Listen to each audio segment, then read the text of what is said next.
이틀이 지남에 예수께서 거기를 떠나 갈릴리로 가시며 친히 증언하시기를 선지자가 고향에서는 높임을 받지 못한다 하시고 갈릴리에 이르심에 갈릴리인들이 그를 영접하니 이는 자기들도 명절에 갔다가 예수께서 명절 중 예루살렘에서 하신 모든 일을 보았음이더라. 예수께서 다시 갈릴리 가나에 이르시니 전에 물로 포도주를 만드신 곳이라.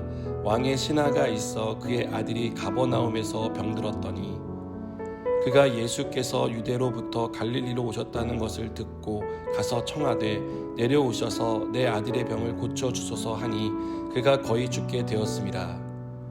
예수께서 이르시되 너희는 표적과 기사를 보지 못하면 도무지 믿지 아니하리라. 신하가 이르되 주여 내 아이가 죽기 전에 내려오소서. 예수께서 이르시되 가라 내 아들이 살아있다 하시니 그 사람이 예수께서 하신 말씀을 믿고 가더니 내려가는 길에서 그 종들이 오다가 만나서 아이가 살아있다 하거늘 그 낫기 시작한 때를 물은즉 어제 7시에 열기가 떨어졌나이다 하는지라. 그의 아버지가 예수께서 내 아들이 살아있다 말씀하신 그때인 줄 알고 자기와 그 온 집안이 다 믿으니라. 이것은 예수께서 유대에서 갈릴리로 오신 후에 행하신 두 번째 표적이니라. 아멘. 갈릴리 사람들은 자신들의 문제를 해결하기 위해 예수님을 영접했습니다. 그러나 이들이 영접한 것은 예수님이 행하신 표적과 이적, 즉 껍데기뿐이었고 알맹이가 없는 잘못된 믿음이었습니다. 이들에게 예수님이 전하는 복음은 들리지 않았습니다. 이들의 관심은 예수님의 말씀보다는 능력에 있었고 이적에 있었습니다.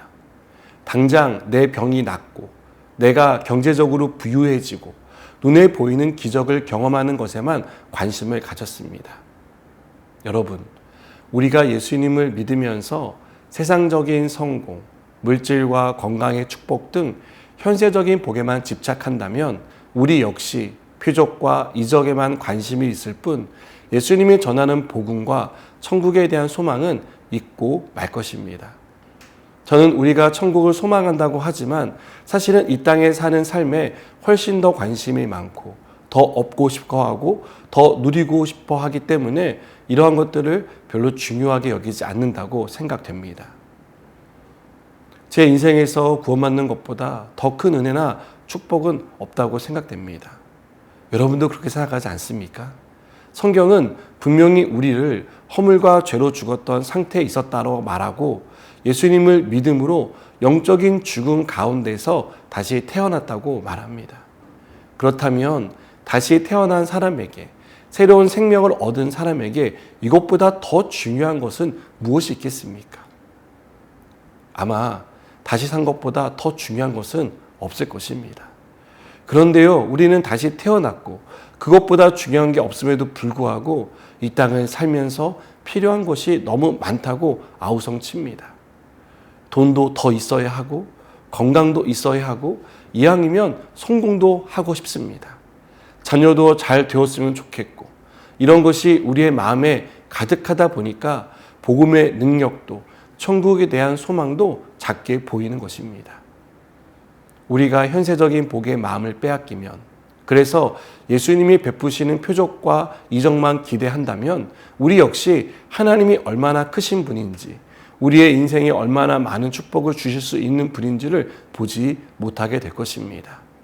이런 면에서 46절에 나오는 왕의 신하는 우리에게 좋은 믿음의 본을 보여줍니다.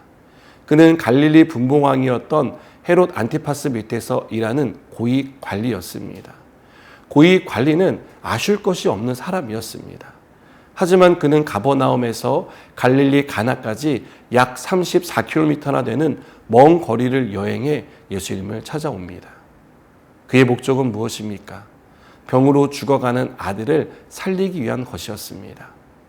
그런데요, 예수님은 아들의 병을 고쳐달라고 찾아온 신하에게 너희는 표적과 기사를 보지 못하면 도무지 믿지 아니하리라 라고 말씀합니다. 예수님은 왕의 신하를 비롯해 고향 사람들이 표적과 기사를 보지 않고서는 그들이 믿음을 갖기가 도저히 불가능하다는 것을 말씀하시고 책망하신 것입니다. 예수님의 말씀에도 불구하고 왕의 신하는 주여 내 아이가 죽기 전에 내려오소서라고 간청합니다. 그는 매우 절박했습니다. 그때 예수님이 뭐라고 말씀합니까? 50절을 보니까 예수께서 이르시되 가라 내 아들이 살아있다 하시니 그 사람이 예수께서 하신 말씀을 믿고 가더니 라고 말씀합니다.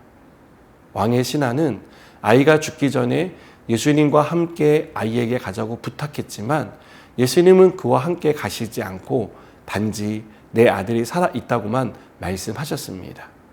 그런데요, 왕의 신하는 이 말씀을 믿었습니다. 여러분, 왕의 신하는 앞서 2번이나 예수님께 함께 가서 고쳐달라고 간청했던 사람입니다.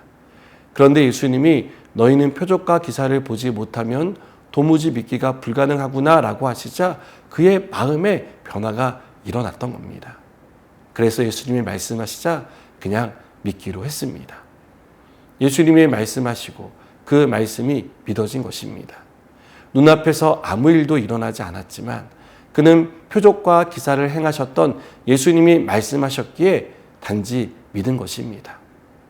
그러자 어떤 일이 일어납니까? 내려가는 길에서 그 종들이 오다가 만나게 되어서 아이가 살아있다는 소식을 듣게 됩니다. 그리고 이 일은 예수님이 내 아들이 살아있다라는 말씀을 하신 그때라는 것을 깨닫게 됩니다. 우리는 오늘 말씀에서 믿음이 얼마나 중요한지를 보게 됩니다.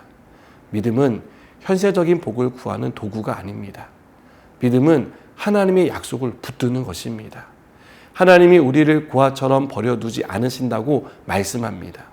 하나님은 언제나 하나님의 백성을 보호하시고 인도해 주신다고 약속합니다. 우리는 이 말씀들을 믿는 것입니다. 그리고 하나님이 내 삶에 이 일을 행하실 것을 의심하지 않고 믿어야 합니다. 여러분, 하나님은 말씀하신 것, 약속하신 것은 반드시 이루어 주십니다. 이 사실을 끝까지 믿는 저와 여러분이 되기를 바랍니다. 기도하시겠습니다. 주님, 우리에게 말씀하신 것, 약속하신 것을 신실하게 이루시는 줄 믿습니다. 우리가 그 약속을 굳게 붙들고 믿는 믿음을 허락하여 주시옵소서. 예수님의 이름으로 기도드립니다. 아멘.